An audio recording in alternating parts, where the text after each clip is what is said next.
Ho ho ho, ladies and gentlemen, it's that time of the year again. It's time for the 2017 edition of the Let's Dev Holiday Special. In case you missed last year, to celebrate the holiday festivities and Let's Dev in general, I tried something special.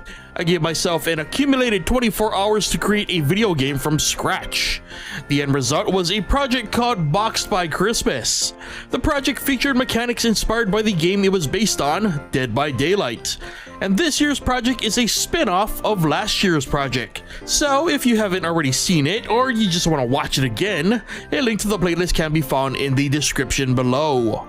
Now, as I said, this year's project is a spin-off of Boxed by Christmas, and while I originally wanted to just remake Boxed by Christmas in a 3D environment, I wanted to actually take this a step further.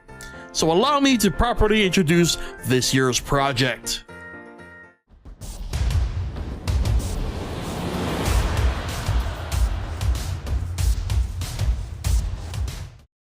The Peppermint Gauntlet is a quote-unquote 3D first-person shooter inspired by the classics of the genre such as Doom, Wolfenstein, and the like. And we're talking old school here, people, back before you could even look up and down. Yeah. Now before we begin, the rules are the same as last year, but for a quick recap, I have an accumulated 24 hours to build a game from scratch, including code, graphics, and audio, and the process has to be recorded. So now that we're all on the same page, let's talk about the Peppermint Gauntlet. The goal of this project is to create an action shooter game featured around surviving for as long as possible. Periodic upgrades and items will drop to assist the player, but for the most part it's an endless horde mode / score attack type of game. The game will feature basic fodder enemies / grunts, assist enemies including the return of the horrifying symbol monkey, as well as bots like enemies to up the ante of the danger scale. The higher the score, the harder it gets, and the stronger the enemies become until the player is no longer able to survive. And that's about the gist of things, so let's not waste any more time, and let's begin work on this Let's Dev Holiday Special.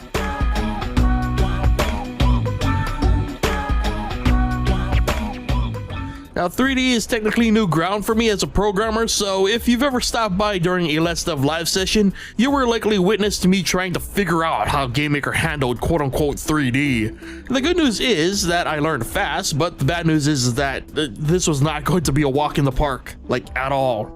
Now to save a little bit of time, I used the test project I developed during those Let's Dev live sessions as a base for the Peppermint Gauntlet. I spent some time getting my bearings, figuring out proper Z-axis positioning, how GameMaker handled collisions and textures in certain circumstances, and some early attempts at setting the mood using fog. And once I had a base of understanding, I got to work on one of the biggest concerns with this project: screen effects. Now using GameMaker's 3D mode means conventional methods of utilizing screen effects and displayed content are out the window. I decided to kill two birds with one stone though by adding a screen shake effect to the game. This would give some punch to our shots and actually help me learn how to deal with said unconventionals. I started by tying everything to the player's projected view. The logic here was that I would basically grab the camera and literally shake it like a madman using code. This actually ended up working a lot better than I expected, as the early results had the view violently seizing out of control. But after some tweaking and utilizing similar methods as my 2D screen shake script, I was able to create a more tempered and less violent screen shake effect.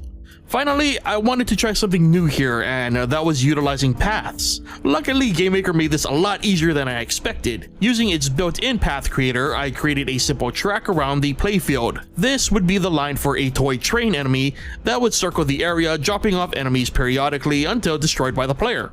I played with the idea of maybe a circular track, but ultimately ended up with a more rigid square track. This was done mostly to keep the train out of the way of the action, but not so much that it's an afterthought.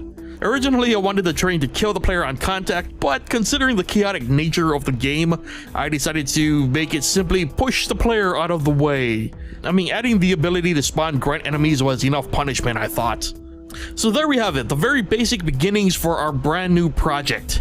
Next time, we'll continue working on understanding how to display things properly in the 3D space, as well as some other surprises. So stay tuned every Saturday for new episodes of the Let's Dev Holiday Special, leading up to Christmas, where I will be releasing not only the finale, but the Peppermint Gauntlet, the game, as well.